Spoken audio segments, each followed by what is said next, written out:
बौद्ध और जैन धर्म दोनों ही धर्मों का उदय 6ठी शताब्दी ईस्वी पूर्व में माना जाता है, परंतु दोनों ही धर्मों की शिक्षाओं में हमें कुछ अंतर देखने को मिलते हैं। सबसे पहला अंतर है नियमों का। बौद्ध धर्म के नियम सरल थे, परंतु जैन धर्म के नियम बड़े ही कठोर थे। महात्मा बुद्ध ने कहा था कि मनुष्य को मोक्ष की प्राप्ति के लिए मध्यम मार्ग को अपनाना चाहिए, यानी उसे ना तो ज़्यादा कड़ा तप करना चाहिए और ना ही ज़्यादा विलासिता का जीवन जीना चाहिए। मनुष्य को बीच का रास्ता खोजना चाहिए। इसीलिए बौद्ध धर्म में 8 रास्तों पर चलने की बात कही गई है, जिन्हें अष्टांगिक मार्ग कहा जाता है।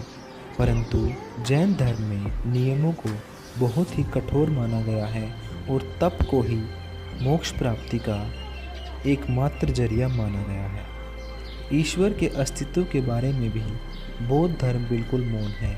बौद्ध धर्म का कहना है कि भगवान हो भी सकता है या नहीं भी, परंतु जैन धर्म में ईश्वर को बिल्कुल भी नहीं माना जाता, उनके अस्तित्व को नहीं माना जाता। बौद्ध धर्म में पूजा पाठ, भजन कीर्तन सभी कर्म के आगे व्यर्थ हैं, यानी मनुष्य अगर अच्छे कर्म करता है तो पूजा पाठ और भजन कीर्तन करना कोई भी जरूरी नहीं है। जैन धर्म में प्रार्थना को बिल्कुल भी नहीं माना जाता। जैन धर्म में केवल व्रत और तप को ही मोक्ष का साधन माना जाता है।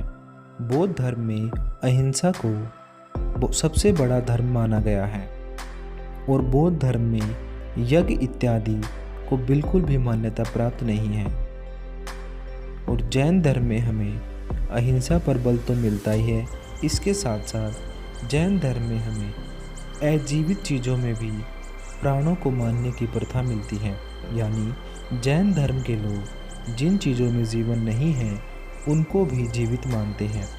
इसीलिए आपने आजकल भी देखा होगा कि जैन धर्म के जो भिक्षु होते हैं वो हमेशा मुंह पर कपड़ा बांधकर चलते हैं और नंगे पैर चलते हैं, ताकि किसी भी जीव की हत्या ना हो और उनके धर्म के सभी नियमों का पालन हो सके। बौद्ध धर्म में मोक्ष प्राप्ति के लिए कर्म और पवित्र जीवन पर ही बल दिया गया है और जैन धर्म में मोक्ष प्राप्ति के लिए कड़े तप और 3 मार्गों पर, जिन्हें त्रिरत्न कहा गया है, उन पर बल दिया गया है। ये त्रिरत्न है अच्छा ज्ञान यानी सम्यक ज्ञान, सम्यक कर्म और अहिंसा।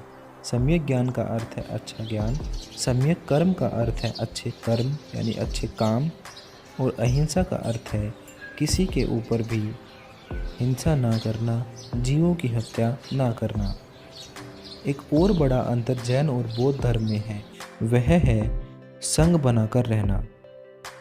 बौद्ध धर्म में मठों का निर्माण किया गया था, जिसमें कि बौद्ध भिक्षु और भिक्षुणी निवास करते थे, परंतु जैन धर्म में कोई संघ नहीं होता था, परंतु धर्म को फैलाने के लिए लोग संघों में अवश्य ही रहते थे, पर वे एक जगह पर टिककर बौद्ध मठों की तरह निवास नहीं करते थे। अब सबसे आखिरी और सबसे बड़ा अंतर है जैन और बौद्ध धर्म में, वह है इनके फैलाव का। बौद्ध धर्म का विस्तार देश विदेश के स्थानों पर हुआ। बौद्ध धर्म दुनिया के अनेक देशों में देखने को मिलता है। यह धर्म हमें Indonesia, Malaysia, Philippines, Singapore, Thailand, यहाँ तक कि जापान तक भी, और भारत के सबसे बड़े पड़ोसी देश चाइना तक भी इसका विस्तार देखने को मिलता है।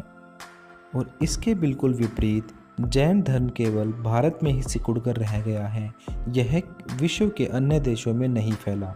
तो इस प्रकार हमने बौद्ध और जैन धर्म के कुछ प्रमुख अंतरों को देखा है।